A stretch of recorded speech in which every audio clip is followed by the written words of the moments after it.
beliau bisa ditetapkan dengan pendakian ilegal saat itu, Bang. Jadi sangat minim sekali untuk bantuan dari Taman Nasional, dan tiket asuransi semua itu hangus. Tidak bisa diklaim ya? Tidak bisa diklaim Karena posisi gunung lagi ditutup. karena kondisi tutup. Ya. Dapat. Tepat di jam 2.25. Jalan tidak berpakaian sama sekali. Polos. Mereka menemukan satu persatu benda-benda yang tertinggal oleh survivor. Dan itu notabene yang memang teman-teman semua sudah mencari tapi nggak ada, tapi entah itu mungkin kuasa Tuhan Yang Maha Esa, Bang. Benda-benda dan peninggalan-peninggalan survivor itu ditemukan satu-satu dan dikumpulkan bahwa ini benar memang target yang kita cari, survivor yang kita cari.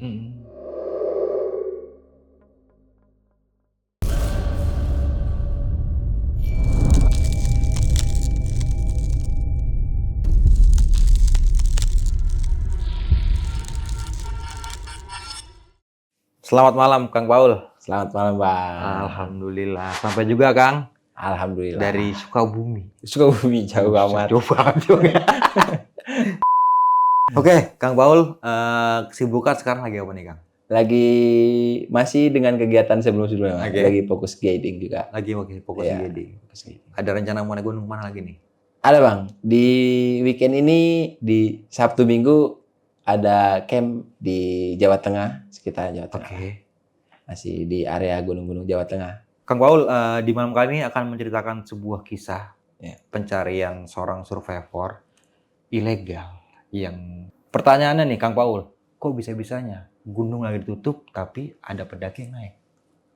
Lebih tepatnya sih beliau salah mempergunakan ya. Mempergunakan Oke. tiket wisata untuk tiket pendakian. Oh, oke.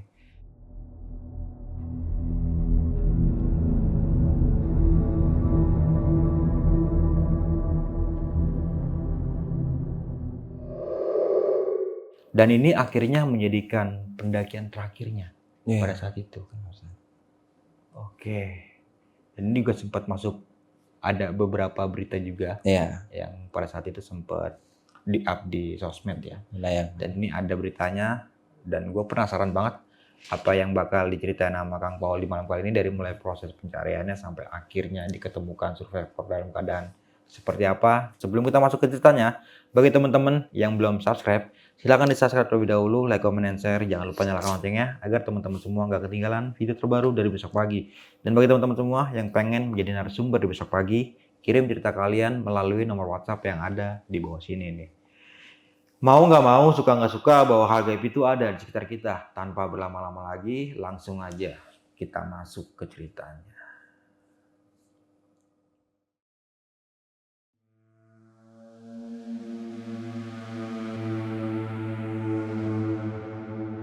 Orukannya jika tidak siap.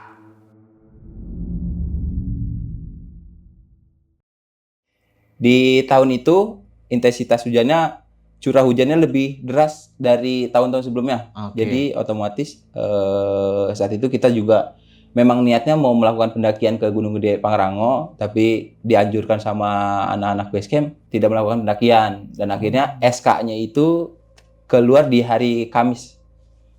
Jadi kita planning sebelumnya itu memang untuk pendakian, akhirnya kita ngecamp, kita jalan-jalan ngecamp, tidak bisa melakukan pendakian, akhirnya kita ngecamp di Mandalawangi di Pangrango, Bang, di basecamp Cibodas saat itu.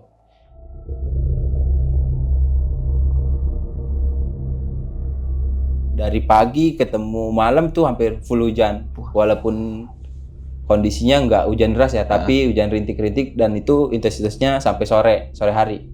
Di area camp Mandalawangi itu nggak terlalu ramai, cuma ada beberapa tenda terhitung jari lah di saat itu. Kemudian akhirnya kita nongkrong di base camp, di salah satu base camp di Cibodas. Di jam 1 atau jam 2 siang terjadi rame-rame, Bang, di sekitaran balai, di Balai Taman Nasional. Oke. Dan ya mungkin rasa penasaran kita akhirnya membawa untuk melihat ke sana ada apa gitu. Dan ternyata ada seorang ibu-ibu dari salah satu peminat wisata mencari salah satu anggota keluarganya Oh, oke. di saat itu. Sampai jam 3 sore diadakannya open SAR, Bang. Langsung Langsung Open open SAR di hari Sabtu sore itu sekitaran jam 3 sore itu langsung diterapkannya open SAR.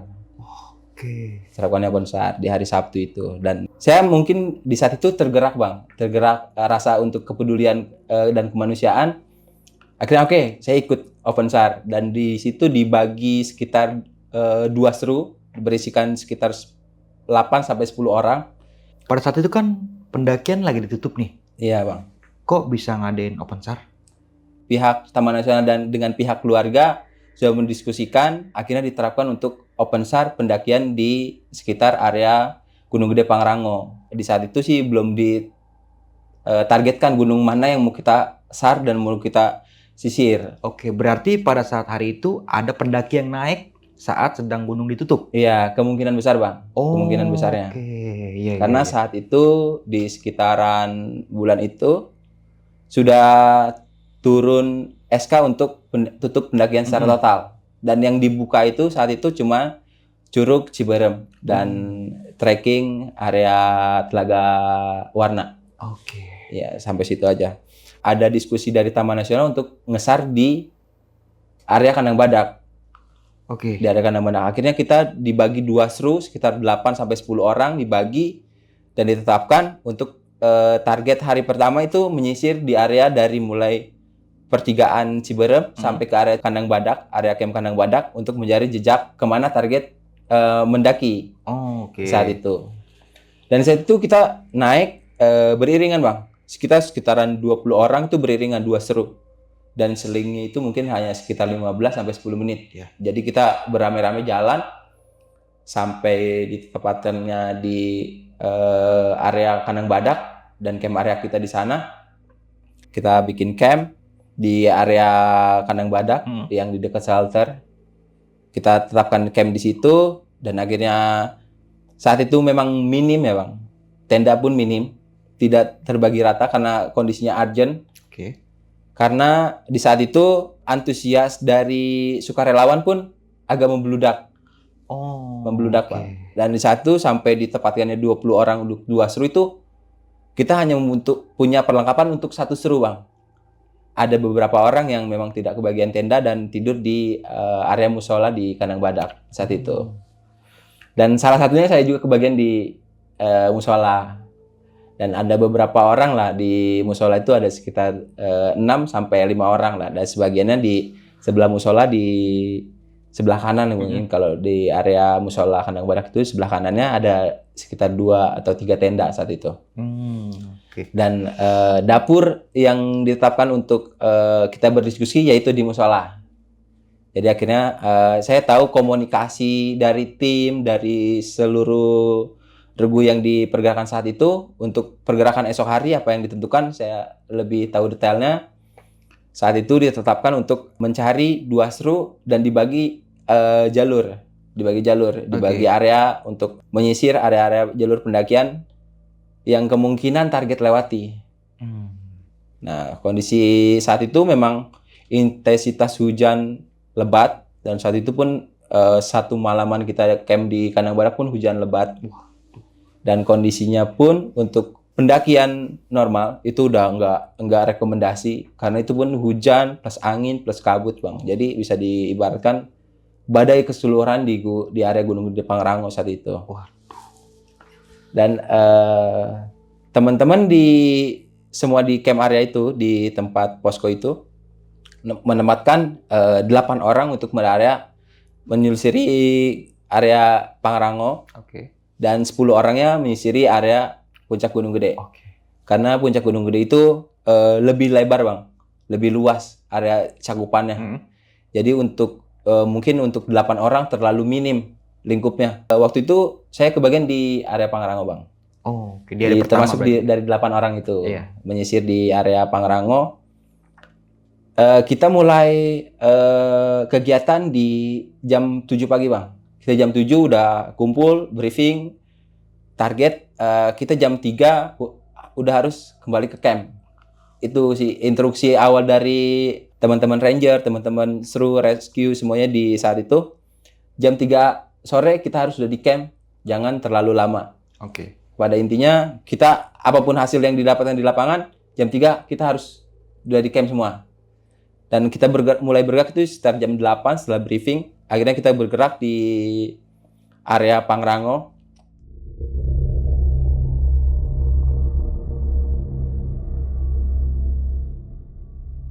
Di area shelter awal, kita nyisir dibagi 8 orang untuk menyisiri lembah-lembah kecil, Bang. Di area lembah-lembah kecil. Nah, dan di sepanjang penelusuran saat itu, sampai ke jam 12 siang, kita belum menemukan tanda-tanda ada peninggalan seseorang atau benda yang ditinggalkan oleh seseorang saat itu. Dan akhirnya kita tetapkan kurang lebih jauhnya sekitar 30-45 menit dari area kandang badak, Bang. Nggak terlalu jauh. Karena mungkin lingkup kita hanya 8 orang dan area cakupan kita terbatas. Kita putuskan jam 2 siang kita udah turun dari sikon lapangan, Bang. Karena di saat itu memang dari jam 8 pagi kita mulai kegiatan itu full kabut dan hujan, Bang. Wow. Saat itu. Dan ternyata di saat kita sampai ke simpangan, ternyata yang dari arah Puncak Gede pun sama, udah turun. Karena kondisi saat itu memang tidak memungkinkan untuk SAR juga. Karena jarak pandang terbatas dan di saat itu intensitas hujannya lebih tinggi dari tahun-tahun biasanya, Bang. Dan akhirnya kita jam 3 udah berkumpul di area camp, di area kandang badak, kita evaluasi kembali. Dan di malam kedua ada 1 sampai 2 rekan-rekan di camp itu terjadinya gangguan di saat di camp, Bang. Gangguan seperti apa waktu itu? Memang kondisi alam memang kondisi badai di saat itu. Lagi hujan, angin, kabut pun mungkin jarak pandang hanya sekitar 4-5 meter. Dan di saat itu pun kita di musola itu beramai-ramai, Bang. Itu ada sekitar 10-12 orang. Karena di saat itu memang minim tenda untuk posko teman-teman bisa istirahat lah. Jadi kita cuma hanya mengandalkan shelter di musola itu. Dan di saat kita ngobrol-ngobrol, ada beberapa teman yang mengalami gangguan secara gaib mungkin ya, Bang ya. Secara gaib. Dan ada tetua kita yang dari base camp Cibodas mengisyaratkan sesuatu pesan yang belum kita bisa artikan, Bang. Seperti apa pesannya? Pesannya dari orang warga lokal ini, masyarakat lokal ini ada, pokoknya malam ini jangan ada yang berkegiatan, kita istirahat lebih awal, karena alam sedang tidak merestui kegiatan kita di hari ini entah esok hari. Seperti itu.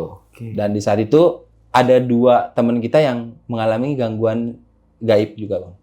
Melihat satu sosok yang bisa diibaratkan itu penunggu atau yang mempunyai rumah atau yang tuan rumah di kandang badak.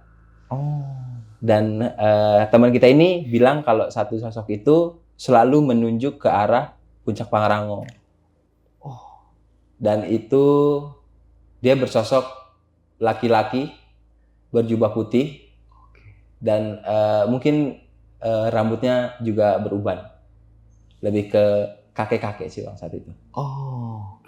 Karena di saat itu mungkin sekitar jam 11 sampai jam 12 kita juga masih belum terlalu banyak yang beristirahat. Mungkin masih ada 6 sampai 5 orang. Akhirnya terjadi lagi diskusi, obrolan tentang sebenarnya malam ini tuh ada apa gitu.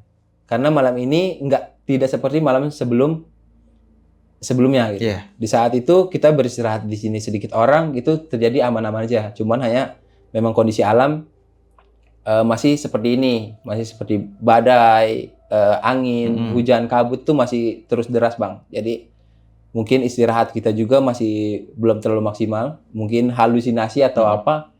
Akhirnya kita obrolin dan kita pastiin lagi satu sosok itu mungkin menyampaikan pesan yang ingin dia sampaikan atau enggak gitu. Ada satu pesan yang mungkin ingin disampaikan atau seperti apa, karena dari keseluruhan tim rescue ini tidak ada yang bisa berkomunikasi atau tidak ada yang bisa mencari hal di satu sisi lain Bang, dari Oh. segi rescue. Tidak bisa mengartikan Iya. apa petunjuk itu ya. Dan di saat itu pun sudah banyak yang beristirahat juga. Akhirnya kita cuma sekitar 5 orang lah Bang. Akhirnya kita putuskan, oke, kita istirahat. Lebih baik kita istirahat. Kita fokus di esok hari. Karena di esok hari itu kita sudah dimaksimalkan untuk ke area Pangarango.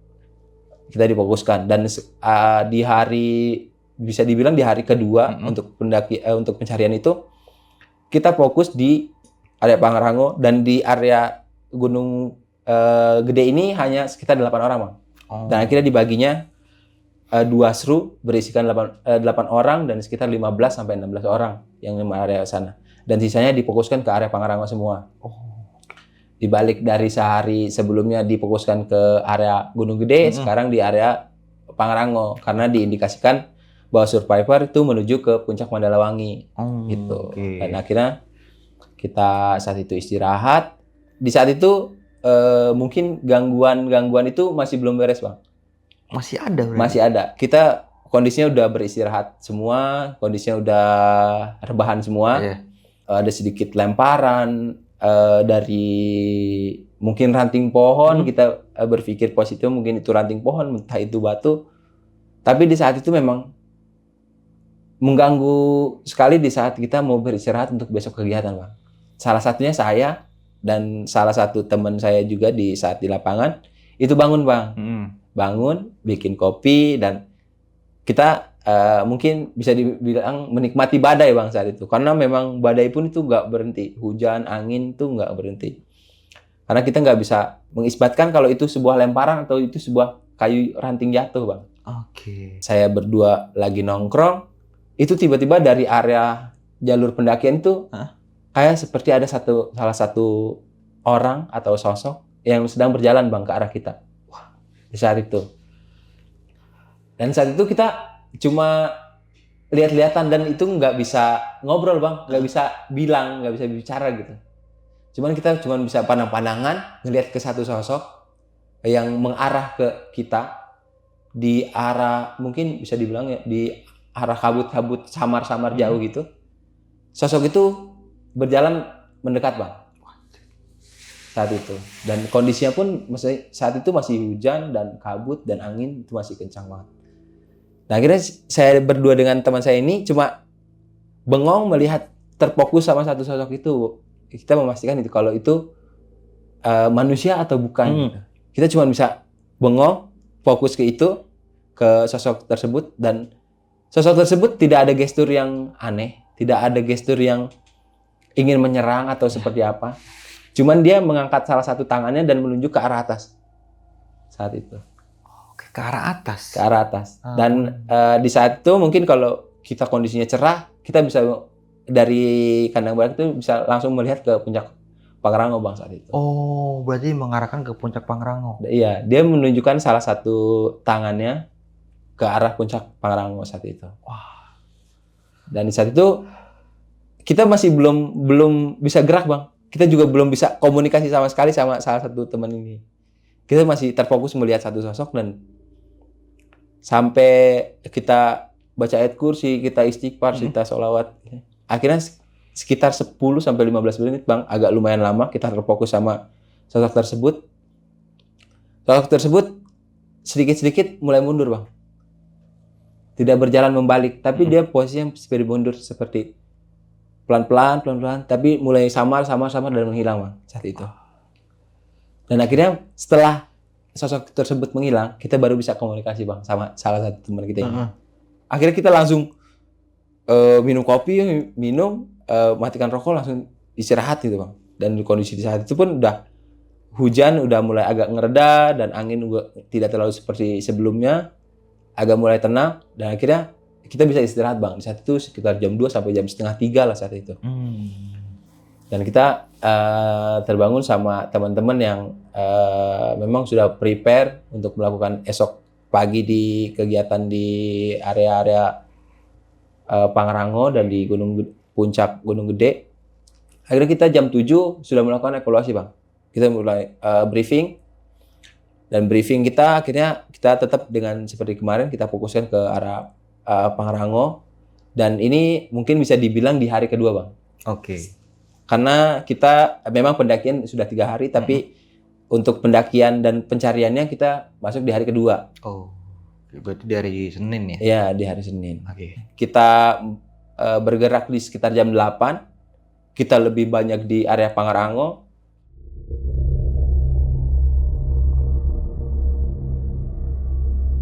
Itu memang minim sekali, Bang, buat mencari tanda-tanda bahwa survivor tuh melewati jalur pendakian ke arah Pangrango. Karena di saat itu jalur pun banjir.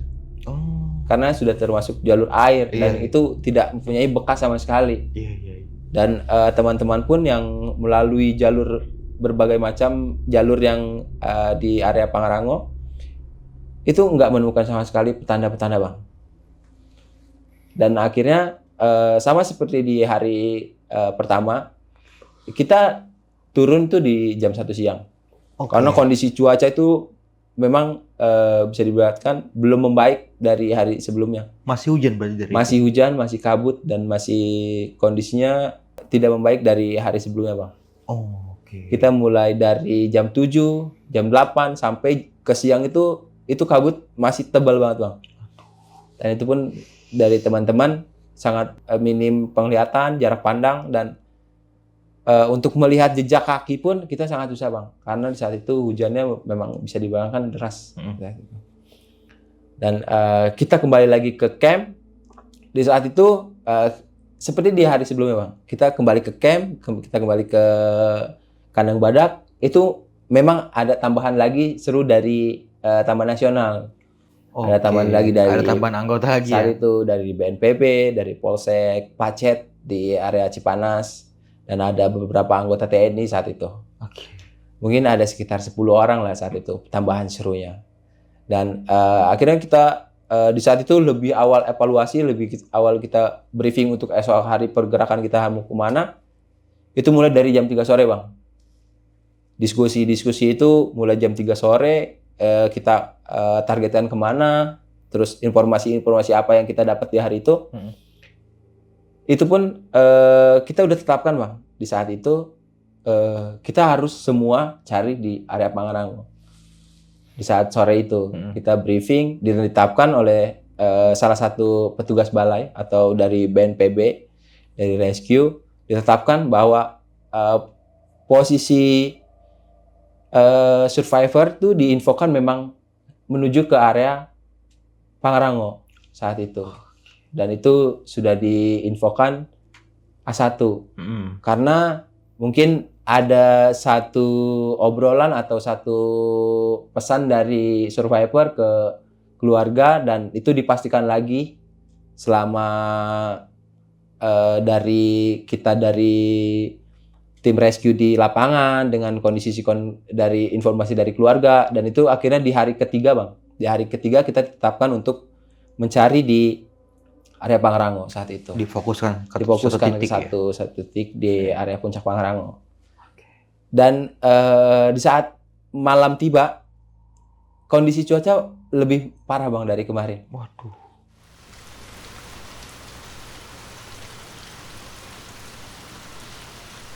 Itu memang hujan nggak terlalu deras, Bang, tapi angin dan kabut tuh lebih tebal dari hari kemarin.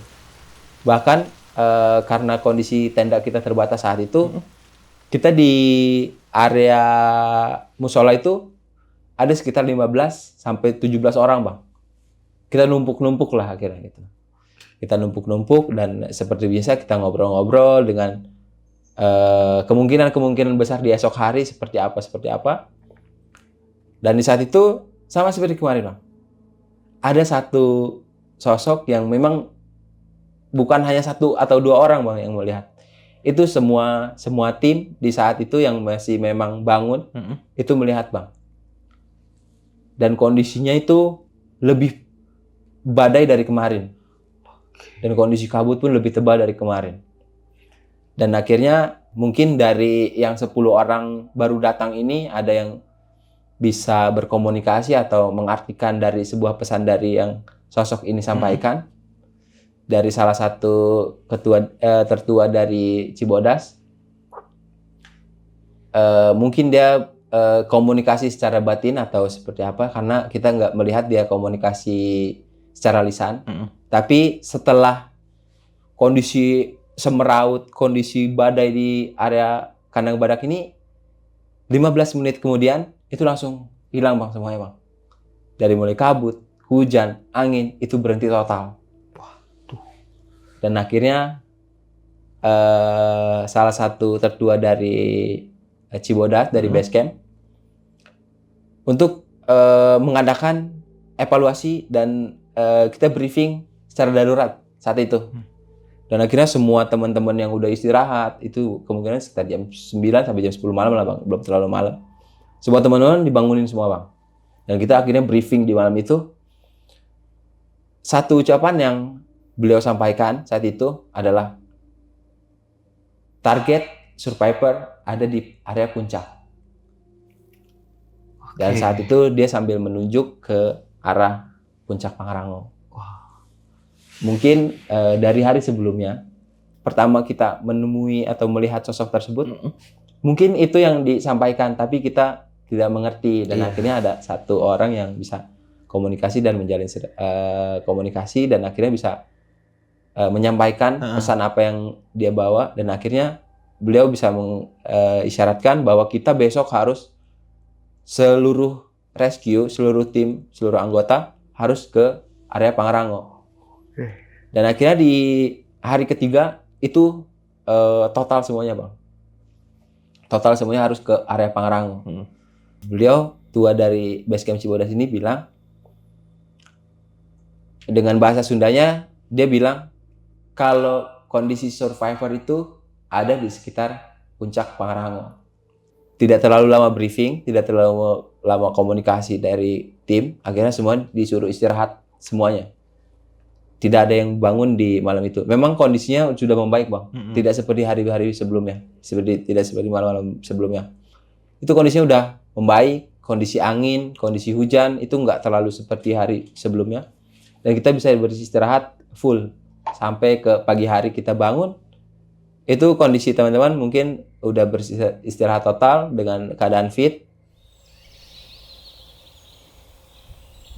Setelah kita briefing ulang, kita targetkan poin-poin yang harus kita capai di hari itu, difokuskan semuanya teman-teman ke area Pangrango, puncak Pangrango dan sekitar Mandalawangi. Sekitar 40 orang kita dibagi 2 seru dan kita 2 seru itu dibagi dengan jalur yang berbeda. Sampai menyisiri ke area puncak saat itu. Dan salah satu dari seru ini menemukan salah satu bentuk peninggalan atau jejak dari survivor bang. Dan salah satunya pakaian. Saat itu pakaian. Di saat itu ditemukannya adalah celana seperti celana lepis atau celana jogging atau celana training kayak gitu bang saat itu. Dan kita pastikan dulu bahwa ini benar atau tidak milik survivor. Dan akhirnya pergerakan difokuskan di area sebelum puncak. Sebelum puncak mungkin sekitar 10 sampai 15 menit, 200-300 meter sekitar sebelum puncak kita targetan di area tersebut. Dan jam 1 sampai jam 2 siang ditemukan lagi benda yang mungkin ditargetkan punya survivor tersebut bang. Apa itu? Dan saat itu adalah kaos bang. Kaos. Baju saat itu saya ingat adalah kaos berwarna biru dongker. Itu untuk tulisannya saya kurang ingat, tapi itu persis dengan kaos berwarna biru disesuaikan dengan kondisi foto terakhir survivor ingin melakukan kegiatan itu sama persis bang. Dengan baju yang dipakai. Iya dengan baju yang ditemukan pada saat itu. Iya, dan akhirnya itu mungkin area sekitar 200 meteran lah bang. Semakin mendekati puncak dan kita semuanya dari sekitar 40 orang itu belum ada yang sampai puncak. Itu masih menyisiri pelan-pelan semuanya sampai ke area puncak. Itu jam 3 sore bang ditemukannya baju itu. Dan itu seharusnya dengan kondisi di saat itu masih dengan kondisi hujan tapi tidak dengan kabut, kita harus melakukan kegiatan turun bang. Dan itu harus diwajibkan untuk teman-teman semua. Dan ada salah satu dari pihak teman-teman di saat itu untuk melanjutkan sampai ke area puncak. Oh. Karena ada kemungkinan besar kita menemukan survivor di area puncak. Dengan bukti-bukti dan jejak-jejak yang didapat di jalur pendakian ini mengarahkan ke area puncak. Gitu. Dan akhirnya di saat itu kita extra time Bang, 2 jam. Kita extra time 2 jam dan akhirnya kita sampai di puncak. Dengan kondisi kita sampai di puncak dengan kita kondisi berpencar, semuanya sekitar 40 orang. Setelah sekitar jam 4 sampai jam 5 sore, itu masih nihil menemukan jejak-jejak selanjutnya Bang. Itu masih belum ditemukan. Entah itu bukti, entah itu jejak, entah itu pakaian atau apa, dan lain sebagainya itu kosong Bang. Di area puncak itu kita tidak menemukan sama sekali benda survivor atau yang tertinggal oleh survivor. Sampai ada salah satu seru yang mencapai di area Mandalawangi dan itu tidak menemukan sama sekali bukti saat itu. Dan akhirnya kita memutuskan untuk turun di sekitar jam 5 sore. Dan ternyata dari teman-teman semua ini yang turun ke Mandalawangi itu tidak semuanya naik lagi ke arah puncak Bang. Tidak lagi semua ke arah puncak. Tapi ada yang menyisir ke arah Tugu Triangulasi saat itu. Oh. Jadi ada sekitar 5 atau 6 orang yang muter ke arah Tugu Triangulasi. Dan sisanya semuanya di area puncak. Dan kita fokuskan akhirnya kita turun di hari itu. Namun di saat kita komunikasi melalui HT saat itu kondisi 6 orang ini untuk menuju ke area puncak triangulasi menemukan hal-hal ganjil Bang saat itu. Menemukan hal-hal ganjil dan seperti satu rerumputan yang bekas tertimpa orang, terus sampai ada yang menemukan benda-benda kemungkinan itu ditargetkan milik survivor saat itu. Dan setelah ada komunikasi seperti itu, akhirnya teman-teman tidak lagi bergerak untuk turun di saat jam 5 sore itu. Dan akhirnya kita fokuskan di area triangulasi Bang saat itu. Dan semuanya itu di kondisi di triangulasi itu mungkin berjarak sekitar 100 meter dari area Mandalawangi. Dan areanya itu memang hutan tropis dan ilalangnya lebih lebih tinggi. Dan memang di saat kita penelusuran di saat itu, karena mungkin minim penerangan, ada beberapa teman-teman yang bisa mengibatkan atau berasumsi bahwa itu adalah jejak yang dilalui oleh survivor. Tapi karena minimnya penglihatan di saat sore itu, kita belum bisa pastikan Bang saat itu. Dan tidak lama ada info bahwa ada salah satu teman, ada salah satu rescue yang menemukan,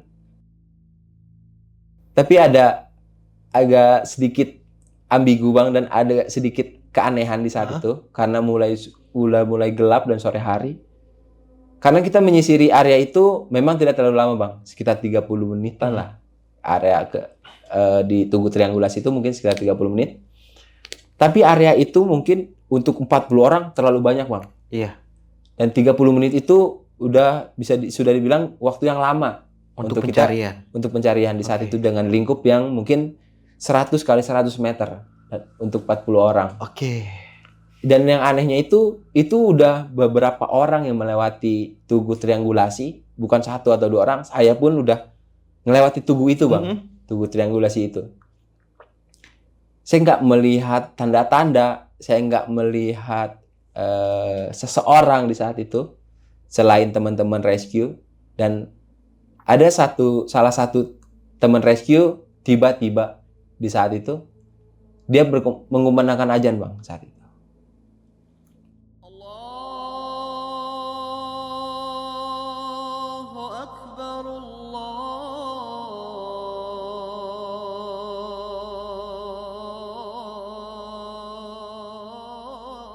Karena di saat itu memang langit pun udah mulai gelap Pada saat diketemukan kondisi pendaki tersebut seperti apa?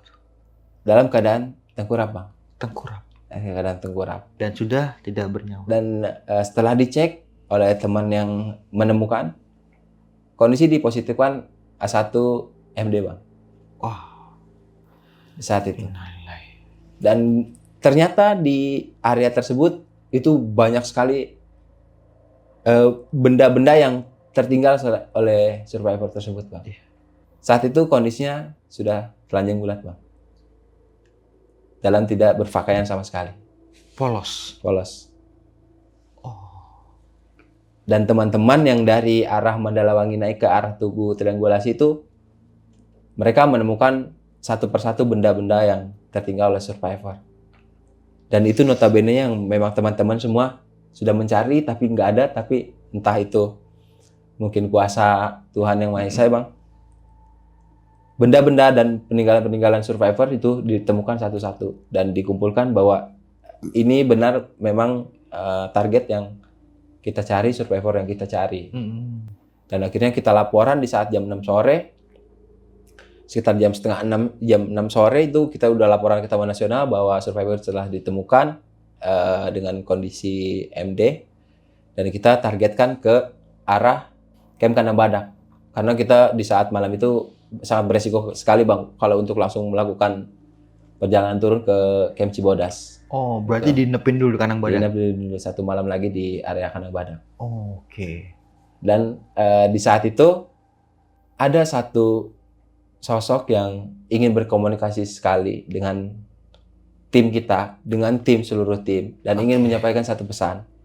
Oke. Dan akhirnya disampaikan oleh salah satu petua dari Cibodas ini bahwa gunung itu capek, Gunung itu capek. hutan itu capek, dan hutan ini bukan tempat kalian. Oh, Hutan ini bukan hanya tempat kalian, dan ini adalah tempat kita. Seperti itu bang, kemungkinannya. Ada bahasa dari terjemahan dari bahasa Sunda ya.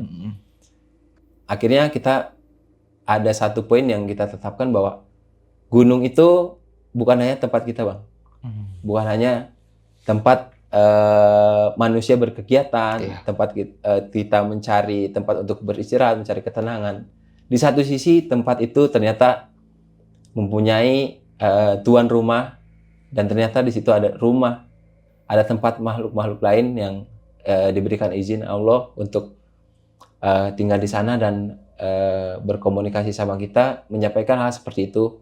Dan akhirnya kita membulatkan cara penyampaiannya beliau itu adalah kita harus menjaga hutan, kita harus menjaga alam, karena dari satu sisi kita pun hidup dari alam. Itu bang, di saat itu komunikasi yang kita kumpulkan, kita berkomunikasi seluruh tim, teman-teman semuanya di saat malam itu, pada intinya alam pun butuh kita bang. Tidak hanya kita butuh alam, ternyata alam pun butuh kita gitu. Oke, saling membutuhkan satu sama lain. berarti Ya. Oke. Dan akhirnya di jam 7 pagi lah bang, kita istirahat lebih awal saat itu bang. Kita udah selesai makan sekitar jam 8, jam 9 malam kita udah selesai itu bang. Udah semuanya udah pada tidur. Kita istirahat dan saya seperti berhalusinasi bang saat itu. Tidur tapi kayak nggak tidur, tapi kondisinya itu terpejam gitu Oke. saat itu ya. Dan entah kenapa saya berhalusinasinya dengan sosok tersebut bang. Sosok yang dari hari-hari kemarin itu selalu perlihatkan wujudnya kepada kita. sosok kakek-kakek ini. Ya, mungkin salah satu petua dari Gunung Gede Pangrango, dan dia ada komunikasi untuk menyampaikan sama persis dengan apa yang petua dari Cibodas itu sampaikan. Oh, oke, hampir sama. Hampir sama bang. Dengan bahasa Sundanya dia menyampaikan. Leuweung urang kudu dijaga. Ulah sampai dirusak. Seperti itu. Jadi diibaratkan seperti dengan bahasa Indonesianya, hutan ini harus kita jaga, gunung ini harus kita jaga. Gitu. Ternyata yang dihalusinasikan atau diperlihatkan seperti itu bukan hanya kita bang, bukan hanya saya. Ternyata semuanya mengalami itu. Oh, mungkin itu satu pesan yang saat itu mungkin di lain waktu kita harus lebih menjaga hutan, menjaga alam, karena pada yang tadi dibilang alam pun butuh kita. Sama kebutuhan manusia dengan alam itu sangat kuat sekali, Bang. Iya. Dan saat itu kita istirahat lagi, itu sekitar udah lewat jam 2 pagi lah, Bang. Dan kita istirahat jam 6 udah briefing untuk turun langsung ke Taman Nasional, ke base camp. Itu jam 7 kita udah bergerak turun, Bang. Jadi sekitar jam 10, ya tim terakhir jam 10 itu udah sampai base camp. Itu kita memang bergerak sangat cepat sekali karena memang itu udah memasuki hari keempat saat itu. Oke. Sudah dilakukan evakuasi di hari keempat dan kita menemukan kondisi survivor seperti itu keadaannya, dan saat itu kita langsung menyampaikan dan mengantarkan kepada keluarga, Bang. Karena ternyata di saat itu komunikasi dari keluarga dengan Taman Nasional itu masih terus komunikasi, dan ternyata dari pihak keluarga itu nggak ada yang pulang, Bang. Ternyata mereka stay di base camp Cibodas semuanya. Selama proses pencarian? Selama proses pencarian. Oh, oke. Dan akhirnya di saat kondisi korban ditemukan itu pihak keluarga sudah mengikhlaskan, tapi dengan saat itu mungkin rasa sedihnya seseorang ditinggal dengan seseorang yang kita sayang tidak terlalu lama, Bang. Di saat di Cibodas itu tidak ada terlalu lama komunikasi antara tim rescue di saat di lapangan dengan pihak keluarga. Mungkin kita turun tuh mungkin sekitar 15 menit tuh kondisi korban langsung dibawa ke rumah sakit Cimacan, Bang, di bawah. Ketua rescue akhirnya berkomunikasi berkelanjutannya di rumah sakit. Di rumah Bang. sakit. Ya, karena diadakannya untuk otopsi saat itu. Oke. Dan akhirnya dari pihak keluarga ya, Bang. Pihak keluarga saat itu dari adik atau saudaranya ada yang mengapresiasi saat itu, memberikan suatu apresiasi dari pihak keluarga, itu nominal uang yang mungkin bisa kita bicarakan itu lumayan banyak, Bang. Untuk seluruh tim yang Per orang? tidak berkelompok, satu kelompok. Oh. Jadi seluruh tim di saat itu diapresiasi oleh pihak keluarga, itu diberikan nominal yang mungkin tidak bisa saya sebutkan, tapi bisa diibaratkan itu banyak sekali, Bang. Kalau bisa kita ibaratkan dengan nominal tahun sekarang lah ya. Tahun sekarang Ucapan itu terima kasih dari pihak keluarga. ucapan terima kasih dari keluarga yang saya pun nggak menyangka bahwa beliau tuh pihak keluarga itu akan memberikan apresiasi sebegitu banyaknya, Bang, saat itu. Dan kita pun menerima dengan ikhlas saat itu dengan kondisinya seperti apapun, dan kita pun tidak menginginkan imbalan yang sebanyak itu. Dan akhirnya saat itu ada apresiasi dari Taman Nasional juga, dan untuk piagam penghargaan saat itu mungkin untuk tim rescue dari BNPB, dari Ranger, dan dari sukarelawan, semuanya diberikan apresiasi juga oleh Taman Nasional saat itu. Salah satu bentuk piagam penghargaan gitu. Telah melakukan rescue di area Taman Nasional Gunung Gede Pangrango saat itu. Oke. Dan saya pun nggak terlalu lama sih, Bang, di saat itu. Langsung kondisi udah sampai base camp jam 12 siang, jam setengah 1, jam 1 siang saya udah langsung berangkat pulang, Bang. Nah, itu saya pun memesankan aja kalau misalkan memang ada bagiannya untuk per orang lebih baik dipergunakan untuk hal yang lebih positif aja, dan bisa dimasukkan ke uang kas atau dipergunakan untuk yang membutuhkan aja. Jangan terlalu personal gitu. Akhirnya saat itu teman-teman mungkin dari sukarelawan dan teman-teman semuanya mungkin dimasukkan ke uang kas Taman Nasional, entah itu ke Taman Nasional, entah itu ke Ranger Base Camp Cibodas saat itu sih, Bang. Oke, berarti setelah jam 12 pulang, lu langsung cabut tuh dari sana? Iya, Bang. Oke. Dan saat itu ternyata saya mendengar selintingan dari teman-teman yang tidak melakukan rescue saat itu, dan ternyata ada mungkin kronologis kejadian dan kronologis korban itu dan survivor ini bisa melakukan pendakian itu dari pihak keluarga. Ternyata beliau memang sudah ada pesan dan sudah pergi dari rumah itu berangkat di hari Jumat, Bang. Oh. Jadi saat itu belum terlalu lama lah beliau melakukan pendakian. Jadi mungkin bisa dibilang kan kondisi survivor tuh memang mungkin kalau misalkan kondisi survivor dengan keadaan seperti itu dalam keadaan hipotermia, Bang. Penyebabnya dalam keadaan hipotermia, dan di saat itu memang pendakian pun lagi tutup dan minim sekali pendaki yang melakukan pendakian karena memang kondisi lagi tutup, dan ada beberapa wisata pun itu sangat minim sekali, Bang, untuk melakukan ke area Cibodas, ke area Curug Ciberem itu. Dan kondisi survivor melakukan ke Puncak Pangrango itu, beliau memang udah ada pesan sebelum melakukan pendakian bahwa beliau itu akan melakukan pendakian ke Gunung Pangrango dengan melakukan kegiatan pendakian tektok, Bang, atau one day trip, trail run, tapi dengan kondisi perlengkapan dan dengan kondisi fisiknya, mungkin kondisi fisik perlengkapan itu sangat minim sekali, Bang. Dan juga faktor cuaca juga. Faktor cuaca itu terutama, ya, Bang. Dan saat itu pun memang kondisi pendakian pun sudah ditutup total, dan itu pun udah ada pemberitahuan di satu hari sebelum beliau melakukan pendakian. Mungkin dari pihak ranger atau pihak dari Taman Nasional pun sudah ada yang menganjurkan untuk tidak melakukan pendakian, tapi beliau memaksakan kondisinya untuk melakukan pendakian karena sudah ada anjuran, sudah ada larangan, tapi beliau masih mempergunakan tiket wisata untuk ke Ciberem, Curug Ciberem itu, tapi beliau memaksakan untuk ke Puncak Pangrango saat itu, Bang. Berarti tiketnya tiket ke arah? Iya, tiketnya untuk Ciberem. Wisata. Tapi dia untuk melanjutkan ke Pangrango. Iya, untuk pendakian. Oh, oke.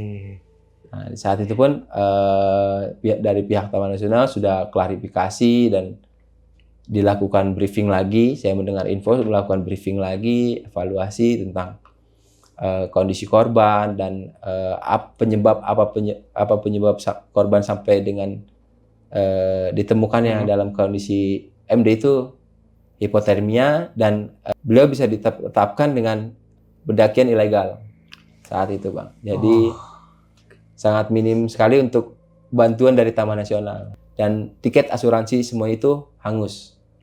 Tidak bisa diklaim ya? Tidak bisa diklaim. Karena posisi gunung lagi ditutup. Karena kondisi tutup, ya. Dan di saat itu saya juga nggak terlalu mendengar berita yang lain lagi. Cuma di saat itu kondisi teman-teman juga semuanya udah aman semua, clear semua, dan saat itu pun kita nggak terlalu mempermasalahkan dan terlalu mengumbar-umbar masalah itu ya, Bang. Karena di saat itu memang kondisinya tutup, dan itu pun tidak terlalu ramai pendaki, tidak terlalu ramai berita di saat itu. Cuma mungkin beliau survivor ini adalah salah satu orang yang bisa dibilang berpengaruh juga, Bang. Dan salah satu pengusaha di Jakarta saat itu. Oke, makanya seperti bekelin lumayan ya.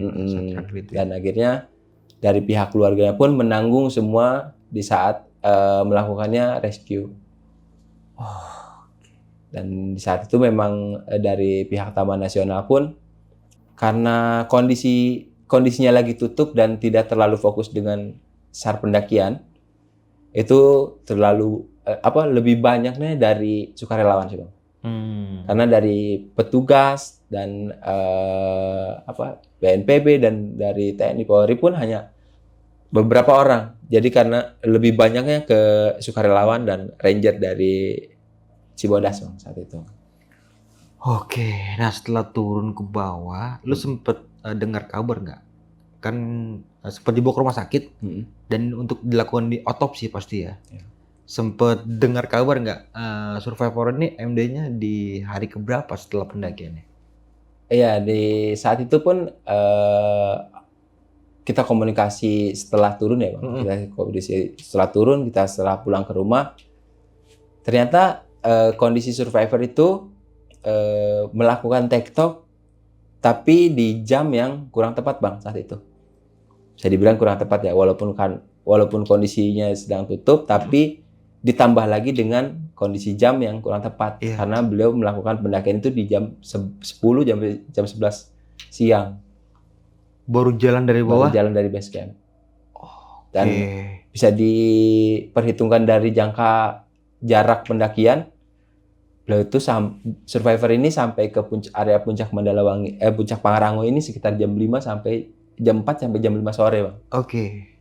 Dan infonya dari teman-teman semua yang mendapatkan informasi dari rumah sakit dan informasi dari teman-teman basecamp semua bahwa beliau ini, survivor ini dinyatakan MD dengan secara hipotermia Bang. Dan dalam kondisi dengan jangka waktu yang di saat ditemukannya di hari keempat, beliau sudah tidak ada itu di hari kedua. Sudah 2 hari Bang. Dari Jumat dia naik Sabtu berarti ya? Sabtu. Dari Sabtu malam Minggu itu sudah mungkin proses yang tersebut ya. Karena di saat itu pun bisa dibilang kan bisa disamakan dengan kondisi pas saya camp di bawah di base camp di Mandalawangi, dan kondisinya pun itu 1 malam full itu hujan. Dengan keadaan dan alat yang mungkin seadanya pada saat minim itu. Sekali ya. Untuk bertahan. Dan tambah lagi faktor cuaca yang begitu dahsyatnya badainya.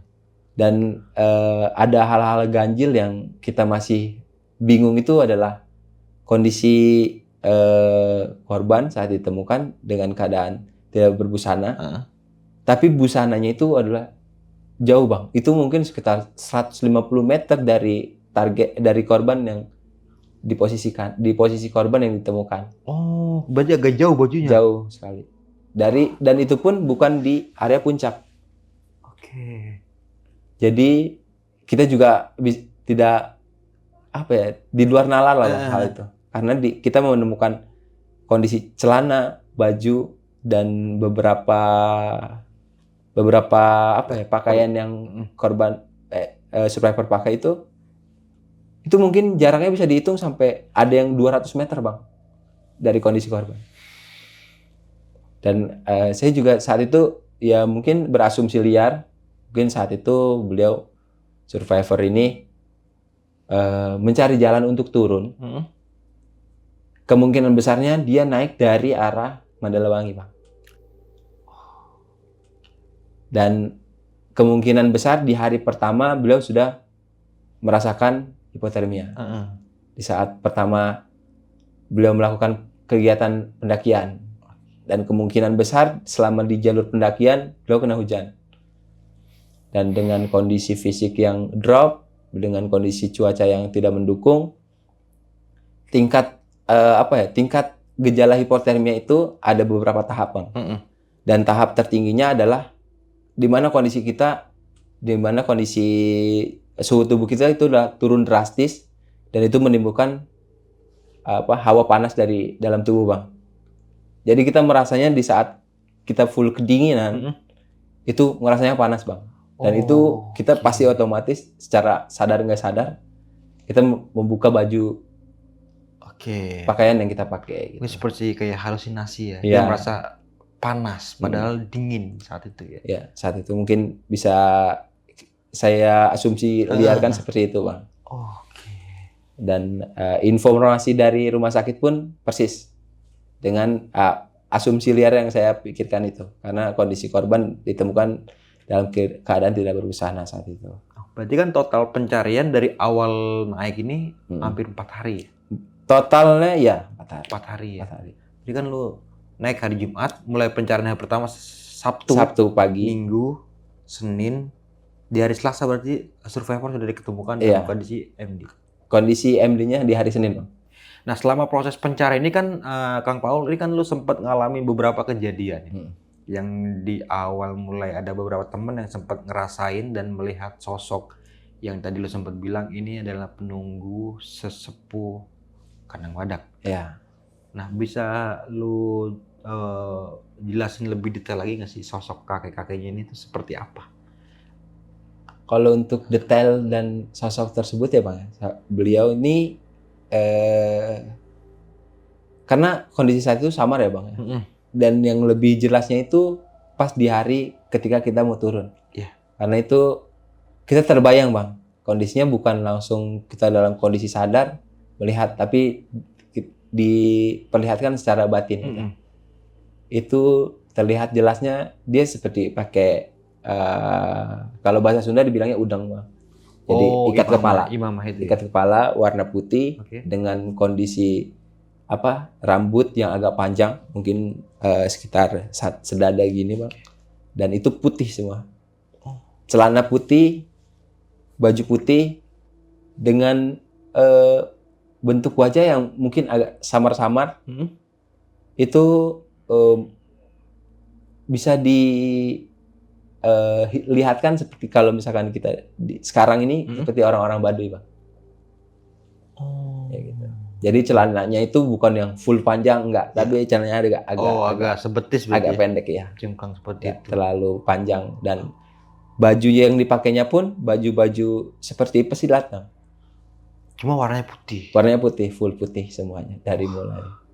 Nah, dari beberapa anggota teman pada saat itu, relawan Sarang Mencari yang sempat diperlihatkan dengan sosok tersebut, sempat bercerita nggak? Atau mungkin ada yang sempat berkenalan kalau sosok ini tuh siapa namanya? Kalau di saat itu sih untuk petua dari Basecamp Cibodas juga tidak ada yang memastikan bahwa beliau itu siapa. Tapi beliau memastikan bahwa sosok tersebut adalah tuan rumah dan yang mempunyai rumah di area sekitar Kandang Badak gitu Bang. Oke, termasuk mungkin yang agak raja-rajanya nggak gitu. Levelnya mungkin agak tinggi. Iya, mungkin bisa dikatakan seperti itu Bang. Beliau adalah mempunyai salah satu sosok yang mempunyai kuasa di area Kandang Badak. Gitu. Nah, ini kan sempat ada keanehan juga nih pas proses pencarian, kan tadi sempat survivor diketemukan di tempat nggak jauh dari puncak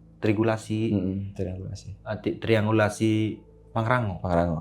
Nah, sebelumnya kan ini sempat disisir semua nih. Semua 40 orang ya, hampir berapa seru itu ya. Itu kan bludak semua di sana. Nah, kok nggak ada satu orang pun yang bisa nemuin jejak-jejak ataupun kayak serpian-serpian mungkin dari anggota pakaiannya atau alat-alatnya survivor ini. Itu nggak ada yang ngelihat. Nggak ada Bang, nggak ada yang lihat. Karena pas ditemukannya korban itu memang seperti di hari-hari sebelumnya. Iya. Tapi lebih ke mending lah. Tidak terlalu parah seperti di hari-hari sebelumnya. Iya. Karena saat itu di hari ketiga kita tuh tidak menemukan hujan Bang selama pencarian, selama pendakian. Di hari ketiga berarti terang ya, cerah ya? Enggak cerah Bang, tapi kabut, full kabut. Cuma nggak hujan? Nggak hujan, nggak ada hujannya. Tapi full kabut, dan mungkin secara nalar manusia kita berasumsinya itu jarak pandang kita aja yang pendek gitu, jarak pandang kita, penglihatan kita yang tidak terlalu jelas lah. Padahal kan kalau dipikir pakai logika, ya tempat itu udah beberapa orang yang melewati dan tidak ada Bang. Nah, salah satunya juga saya juga ngelewati tempat itu. Lu nggak ngeliat juga kan? Nggak ngeliat. Halo sob, sebelum lanjut ke video, gue mau kasih tahu nih bagi teman-teman semua yang mempunyai cerita horor, kalian bisa langsung aja kirim cerita kalian ke Instagram kita, yaitu dengan keywordnya besokpagi.edv atau ke email besokpagi.ch@gmail.com. Tunggu apa lagi? Langsung aja kirim cerita kalian segera. Persisnya Bang, kalau kita naik ke Pangrango, itu kita akan menemukan percabangan sebelum menemukannya jalur landai. Nah, jalur landai ini kalau misalkan kita ke kanan ini ke arah gubuk atau bisa dibilangkan shelter di arah puncak, dan untuk tugu triangulasi adalah yang ke kiri. Dan itu memang sepintas memang terlihat seperti jalan. Tapi itu adalah jurang-jurang, Bang. Yang memang tidak terlalu dalam, tapi untuk vegetasinya padat. Biasanya rapat sekali. Dan tidak terlalu jauh, mungkin sekitar 20-30 meter lah dari situ, kita bisa menemukan tugu triangulasi. Dan itu pun memang sudah ditutup secara permanen oleh pihak Taman Nasional karena tidak rekomendasi, karena jalurnya yang cukup ekstrim ya. lumayan ekstrim dan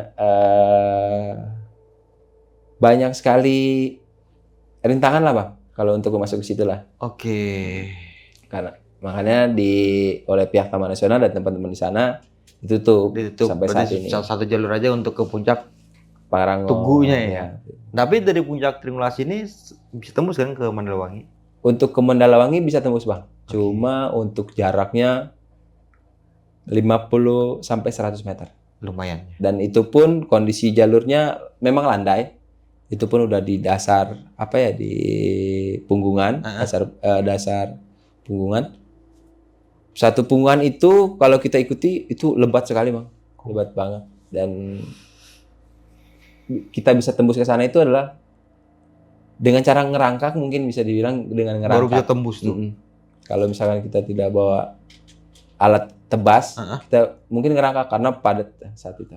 Oke. Nah, yang menarik lagi ini ada pesan dari sosok tersebut ya. Yang tadi lu sempat bilang jaga hutan. Saat itu yang saya ingat sampai sekarang itu adalah beliau berbicara adalah jaga leuweung. Itu kalau diibaratkan bahasa Indonesia itu adalah jaga hutan. Dan mungkin bisa diibaratkan di kondisi di saat itu ya, mungkin yang belum di tahun ini, belum di tahun sekarang. Pendakian di saat itu memang tidak seramai sekarang. Tapi kondisi jalur, kondisi sampah itu udah bisa dibilang di mana-mana, dan kondisi alam pun sudah mulai agak tercemar. Dan sampai sekarang pun Gunung Gede Pangrango selalu diisbatkan dengan gunung sampah adalah karena Gunung Gede Pangrango adalah penghasil sampah terbanyak di Indonesia. Dan mungkin itu salah satu pesan jangka panjang dan pesan seumur hidup kita yang harus kita pegang sampai sekarang gitu, Bang. Jaga hutan kita, jangan sampai hutan kita hancur, dan jangan sampai alam yang kita kunjungi, alam yang kita datangi adalah malah hancur, dan untuk masa depan anak cucu kita itu tidak menikmati alam yang kita nikmati selama tahun-tahun sebelumnya, Bang. Oke. Jadi ada sempat bilang alam sakit. Nah, yang sempat bilang berpesan ini tuh sosok juga. Iya, salah satu itu sosok yang sosok yang kakek tua ini, sepuh ini. Kalau orang Sunda sih bilangnya pasti mbah, kakek lah ya. Salah satu buyut lah. Oke. Salah satu buyut, dan mungkin bisa diibaratkan beliau adalah petua atau sesepuh Sunda dahulu kala di Gunung Gede Pangrango. Tuh, Bang. Dan beliau mungkin melihat perubahan ekosistem di area Gunung Gede Pangrango itu berubah drastis, dan adanya pendakian bukannya memperbaiki malah lebih merusak gitu. Oke, Kang Paul. Terima kasih banyak udah mau berbagi kisahnya. Ini proses pencarian survivor yang diketemukan dalam kondisi MD. Ya. Di tahun 2016 berarti akhir ya. Akhir. Nah, kita doakan terlebih dahulu ya, semoga almarhum ditempatkan di surganya Allah Ta'ala, dan bagi keluarga yang ditinggalkan semoga diberi ketabahan serta diberi kesabaran. Dan sebelum mengakhiri video kali ini, mungkin Kang Paul punya sepatah dua kata nih, Kang, buat teman-teman yang mendengarkan ceritanya di malam kali ini. Oke. Untuk teman-teman terutama yang berkegiatan di luar ruang atau di alam bebas.